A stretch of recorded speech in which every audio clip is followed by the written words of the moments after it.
ఆ ఫ్లైఓవర్లకు కేంద్రం ఆమోదం. భూములు అప్పగించేందుకు రక్షణ శాఖ అంగీకారం. హెచ్ఎండిఏకు లేఖ.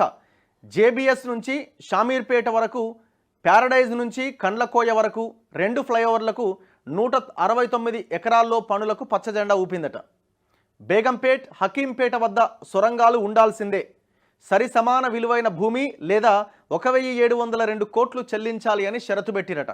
సో మీరు దానికి విలువైన భూమి అని ఇవ్వండి, లేదంటే 1700 కోట్లైన ఇవ్వండి, మేము ఈ 169 ఎకరాలు మీరు అనుకున్న ఏ ఫ్లైఓవర్లు అయితే కట్టాలనుకున్నారో ఆ ఫ్లైఓవర్లకి ఆ భూమి ఇస్తామని చెప్తుందట. ఫ్లైఓవర్లతో నిరాటంకంగా రాజీవ్ రహదారి, నాగపూర్ హైవే పైకి ఉత్తర దిశగా గ్రేటర్ అభివృద్ధి మరింత వేగవంతం. ప్రధాని మోదీకి సీఎం కృతజ్ఞతలు. గత ప్రభుత్వ అహంకారపూరిత వైఖరి వల్లే ఇన్నాళ్లు జాప్యమని విమర్శ.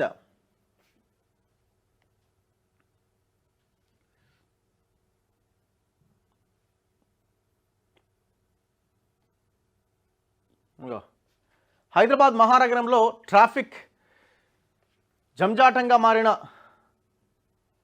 కంటోన్మెంట్ ప్రాంతంలో రాష్ట్ర ప్రభుత్వం ప్రతిపాదించిన ఎలివేటెడ్ కారిడార్ల నిర్మాణానికి కేంద్రం గ్రీన్ సిగ్నల్ ఇచ్చింది. ఈ మేరకు కంటోన్మెంట్ ప్రాంతంలోని జాతీయ రహదారిపైన, రాష్ట్రీయ రహదారిపైన కారిడార్ల నిర్మాణానికి హెచ్ఎండిఏకు అనుమతిస్తూ రక్షణ శాఖ శుక్రవారం లేఖ పంపింది. దీంతో హైదరాబాద్ నాగపూర్ మార్గంలోని జాతీయ రహదారి 44 పైన, ప్యారడైజ్ నుంచి కండ్లకోయ వరకు, హైదరాబాద్ కరీంనగర్ మార్గంలోని రాష్ట్రీయ రహదారి 1 పైన, జేబీఎస్ నుంచి షామీర్పేట వరకు ఫ్లైఓవర్ల నిర్మాణానికి మార్గం సుగమమైంది. ఈ 2 మార్గాల్లో ఫ్లైఓవర్ల కోసం తమకు సంబంధించిన 169 ఎకరాల భూములను హెచ్ఎండిఏకి అప్పగించబోతున్నట్లు రక్షణ శాఖ తెలిపింది. ఈ భూమికి సమానమైన విలువ గల భూమి లేదా 1702 కోట్ల మొత్తం చెల్లించాలని ఆ లేఖలో స్పష్టం చేసింది. జేబీఎస్ మార్గానికి 113 ఎకరాలు కావాలన్నట.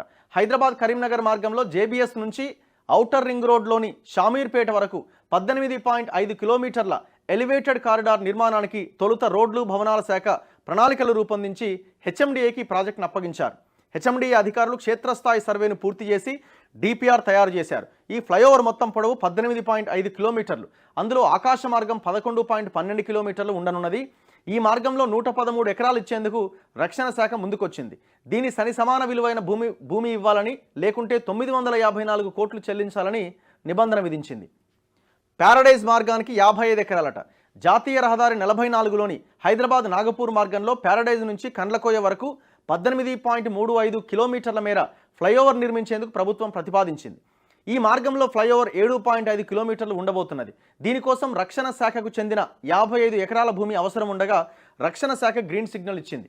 ఈ భూమికి కూడా సరిసమానమైన విలువైన భూమి ఇవ్వాలని, లేకుంటే 748 కోట్లు చెల్లించాలని నిబంధన విధించింది. ఫ్లైఓవర్ల నిర్మాణంలో భాగంగా బేగంపేట ఎయిర్పోర్ట్ వద్ద, హకీంపేట ఎయిర్పోర్ట్ వద్ద ఫ్లైఓవర్ కాకుండా టన్నెల్ నిర్మించాలని రక్షణ శాఖ సూచించిందట. హకీంపేటలో 5348 మీటర్ల స్థలాన్ని లీజుకి ఇవ్వనుండగా ఈ స్థలానికి మీటర్కు రూపాయి చొప్పున హెచ్ఎండిఏ ఏటా 5348 రూపాయలు రక్షణ శాఖకు చెల్లించాలి. సో ముందస్తుగా 15 లక్షలు డిపాజిట్ చేస్తే పనులు పూర్తయిన తర్వాత తిరిగి చెల్లింపులు చేస్తామని నిబంధన విధించారట. సీఎం రేవంత్ రెడ్డి హర్షం. అసలు యాక్చువల్గా ఇది ఏంటంటే, ఇప్పుడు నా పాయింట్, ఇది 18 కిలోమీటర్లు, అదో 18 కిలోమీటర్లు. ఇప్పుడు మీరు ఈ ఉప్పల్లో ఎలివేటెడ్ కారిడార్ అని స్టార్ట్ చేసి ఎన్ని ఏళ్ళు అయిందండి? ఎన్ని సంవత్సరాలు అయింది? రాష్ట్ర ప్రభుత్వం ఏమో అక్కడున్న అవన్నీ భూసేకరణ ఇవన్నీ విషయాలు చూసుకోవాలా. భూసేకరణ జరిగిపోయినట్టున్నది. కొన్ని చిన్న చిన్న ఆ రోడ్లు, ఆ మరమ్మతులకు సంబంధించిన విషయాన్ని చూసుకోవాలా. కేంద్రం రాష్ట్రం మీద అంటది, రాష్ట్రమే కేంద్రం మీద అంటది. ఎక్కడ వేసిన గొంగడ అక్కడే ఉంది. ఉన్న సీకులు వాటికి ఉన్న తుప్పంతా నీళ్ళకి తడిసి ఎండకు ఎండి మొత్తం ఇట్లా గారుతూ ఉన్నది.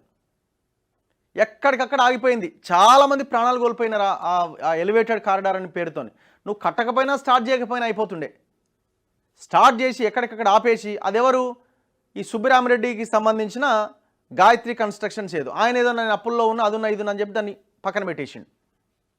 మరి ఎవరు చేయాలి? అది ఉన్న ఎలివేటెడ్ కారిడార్ అన్న పేరుతో జరిగిందే, ఇంకా అయితలేదు. దాన్ని కంప్లీట్ చేయండి ఫస్ట్.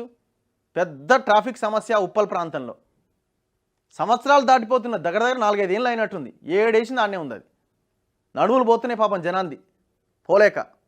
అంత దారుణంగా ఉన్నది రోడ్ అక్కడ. కొత్త తర్వాత ఫస్ట్ ఉన్నాయి కట్టండి.